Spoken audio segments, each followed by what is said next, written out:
You're listening to the Bearded Theologians podcast, hosted by Zach Bechtold and Matt Franks. If you'd like to learn more about the Bearded Theologians, you can go online at beardedtheologians.com, where we have past podcasts, blogs, and a couple items for sale. So check us out, beardedtheologians.com. Thank you for listening, and enjoy this week's show.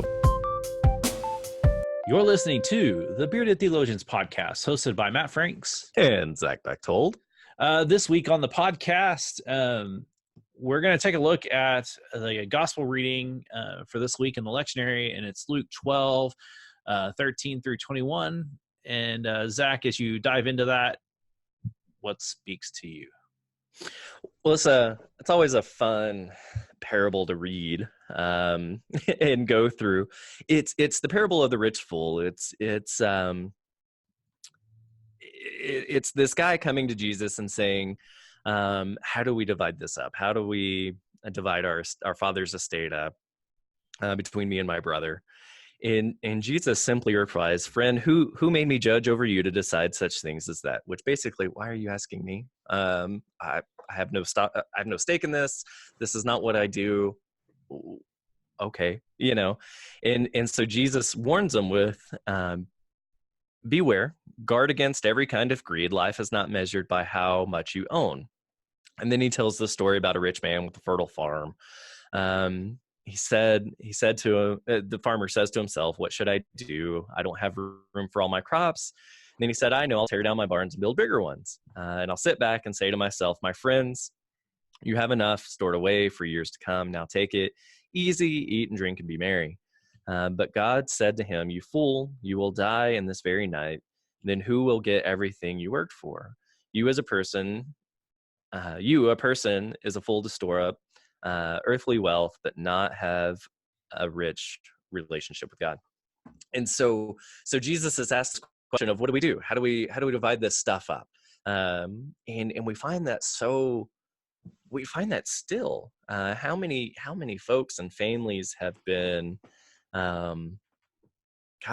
just frankly torn apart, and relationships have been ruined because of stuff, whether it's their parent stuff or it's their own, or just the constant need to have stuff. And I'm not one to talk. I have a lot of stuff.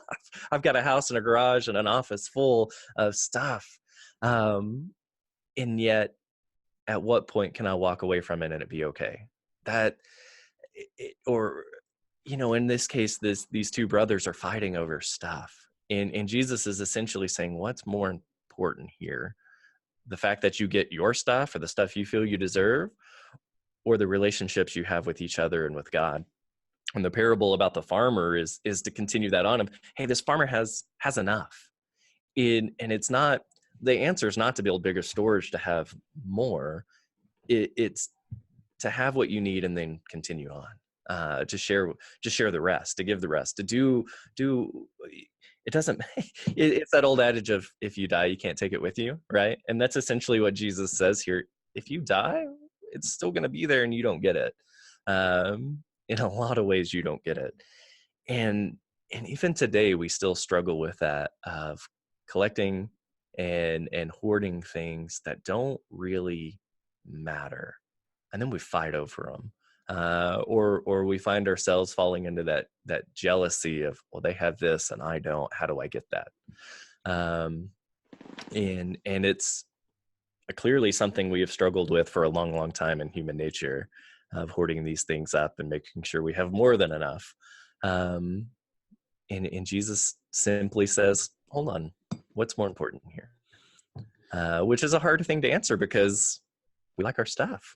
we want to make sure that we're secure, right? Right. And I don't know that Jesus is speaking against that, right? Be secure. The hard part is the cultural differences that Jesus is like, day and fame, like all that is way different than ours today. Oh, sure. Yeah.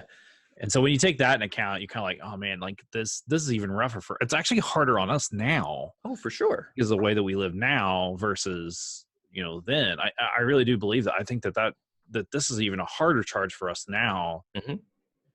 than even the hearers of it would have been for and when Jesus was teaching this. But there's this quote that I always remember from Oscar Romero, and it's on the bottom of my emails, and it's stuck with me since I've come across it when I was in seminary. It's aspire not to have more, but to be more. And I'm of one mind, that, your heart, your pocketbook shows your heart. And, if people were to dissect you on that, what would that look like? And, it would be intriguing to see, how people would respond to that, and, like we all know, I mean, it's not unknown that most people don't even reach the tithe. Right. Like 3%, I think Methodism's around 3% per average household. And I mean, and I know like there's a lot of things that get into that. But man, like, just imagine like what do we worry about in those situations of finances? Like what's causing our root and what's causing our worry? And some of that might be even focus, or some of it may be just bad investments, or, I mean, just like there are things like, I really think looking at ourselves, to be open to that and seeing where you can, like looking at the story, thinking about how and all that stuff, like, what are we doing to set up the future? I mean, I think that that's a good thing to think about, and not just our future, but building on legacies for people to be able to have. Like, I mean, I don't know about you, but I know like for me, I was able to go to college because of legacy gifts that were given for people who came from like my background, to be able to go to college. And that wouldn't have happened had it not been for those people setting a legacy and doing some good with the finances and resources that they have available. And I love this line. This is the way it will be for those who hoard things for themselves and who aren't rich towards God. And I look at that and I think of like, what are we hoarding? I mean, what are we really hoarding? I mean, I think that's a kind of thing to think about. Well, and I think that's the point of this is greed, right? And greed is one of those things. Jesus is not speaking out about being rich here or having a lot of stuff or money or whatever. That's not the point. The point is greed. At what point does our behavior lean towards hoarding and greed so that we have everything and somebody else goes without? That's what greed and hoarding is. And this passage and the other passages Jesus talks about money, and people tend to misrepresent those or misunderstand those and go, well, Jesus is talking about rich people here. Rich people can't be blah blah blah. No. It's when greed comes into play. Every person in any socioeconomic standing can be greedy, and it's when we hold on to things when we don't need to or have to, and we could give it up so somebody else could have. Greed is looking at everything we have and going, well, I'm just going to keep it because I don't want so-and-so to have it. And that's where these brothers are, they're fighting over these things so the other one can't get it, right? And the church falls into that too, not even with tithing, but when people do give gifts, I've been in churches that have hoarded those. Oh, we can't touch that money because what if we need it in the future? Like, what if we need it now? The future. Like, this is the future, right? This is the future they gave that 5 years ago. We probably should be using it now. We need to use it now. Yeah. I find this line. So Adam Hamilton has this great book called Enough. And actually they just came out with a revised edition just recently. And my church, that's going to be our fall campaign, because everybody has a fall campaign. I hate fall campaigns. I think they're the most useless things in the world. I've never seen one really produce much fruit. Right. I'm just being honest there. And, you can write and tweet at me all that you want, your experiences. But in any church I've ever served, I've never seen one done well enough to where it motivated people to give more. Right. What I've seen people give more is that they're giving more to mission and money, like things that are doing things. They're not just sitting there and hoarding. People don't want to give the things that hoard. Right. Or building or mortar thing. I mean, I can get on the laundry and that. But in Hamilton's book, he has this great line. He says, we are meant to find our security in God, but we find it in amassing wealth. We are meant to love people, but instead we compete with them. We are meant to enjoy the simple pleasures of life, but we busy ourselves with pursuing money and things. We were meant to be generous and to share with those in need, but we selfishly hoard our resources for ourselves. There is a sin nature within us. And, man, I'm thinking about that and thinking about this quote. And I really do think that, being aware of how we're utilizing our money is important. Making sure you pay your bill. I mean, if you don't have a whole lot of money to go around and, you've got bills to pay your stinking bills. I mean, I can't tell you how many people I sit with, come to my office and need help with their bills. And I sit down with them and talk to them about their finances and what they're spending their money on, like trying to convince them that, no, you don't need this. You really need to pay your electric bill. Like, this is more important. Keeping your AC on is more important than you having, going and buying that third tattoo. Yes, I've had to talk people out of buying tattoos so they could pay their electric bill. That does happen. But I also look at people that have over amount, like they have money to, give, and they're just sitting on it too.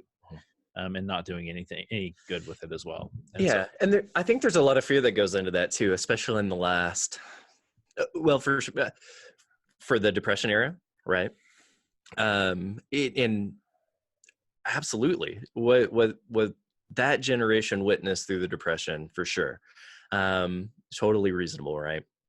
And even people in the last 20 years or 15 years that saw the market crash in the late 2000s, they're scared. It's fear. It's fear that plays into that causes us to sit on things. It's fear in churches that causes us to sit on money that was given, because what if everybody walks out the door? Yeah. What if everybody walks out the door? Money's not going to bring anybody back. Money's not going to do anything, do us any good sitting there. So let's use it. Let's do these things. When people have given gifts, when we have enough or more than enough to go around, and we can do something good with, whether it's our stuff, whether it's our money, whether it's our time and effort, right? And our vows in the Methodist Church are to support it with our prayers, our presence, our gifts, our service, and our witness. If we're greedy with any of those, we've missed the boat. We've missed an opportunity to share God's love and grace in some way through one or more of those gifts. And when we're greedy in those, when we're greedy with our time, when we're greedy with our money, when we're greedy with our stuff, we miss opportunities to reach out, to love God and to love people. And I think that's what this piece of scripture is getting at. It's not poking at the rich. It's not poking at anybody other than the greedy. When we're greedy with our stuff, when we're greedy with who we are, with our time, with all of these things, we're not only hurting ourselves, but we're hurting others. And we can't do that. And Jesus is simply warning against greed. Would you say he's not just poking at any particular group, but those that are listening? And I think that's important. 100%. And those what I call them 3%ers, those that only listen to 3% of the message, man, if they only caught 3% of this message, man, they're going to be mad to the teeth. And so I think that's something to think about, pay attention, dive into that story a little bit more and ask yourself, how does your life show, that sort of thing. Yeah. Tweet us at Matt the Methodist, at Padre Bechtold, Instagram, Facebook, all of those things. You can check out more content information at beardedtheologians.com. You can buy some sweet t-shirts or coffee mugs. I'm sure there's anniversaries going back to school. Guess, buy your teachers Bearded Theologian coffee mugs. They'll love you forever, and your kids will get A's. There's a disclaimer on that. I can't guarantee that, but buy them. See if it works. Does happen, please send us a testimony so we can put that on our That's right. Give us 5 stars. But anyways, for the Bearded Theologians, I'm Zach Bechtold. I'm Matt Franks. Thanks for checking us out. We hope you've enjoyed the conversations that we've had today on the Bearded Theologians Beardcast, and we'd encourage you to continue those conversations online at beardedtheologians.com or on our Facebook page. We also hope that you pick up a couple of coffee mugs to satisfy your coffee mug collection. Have a good day.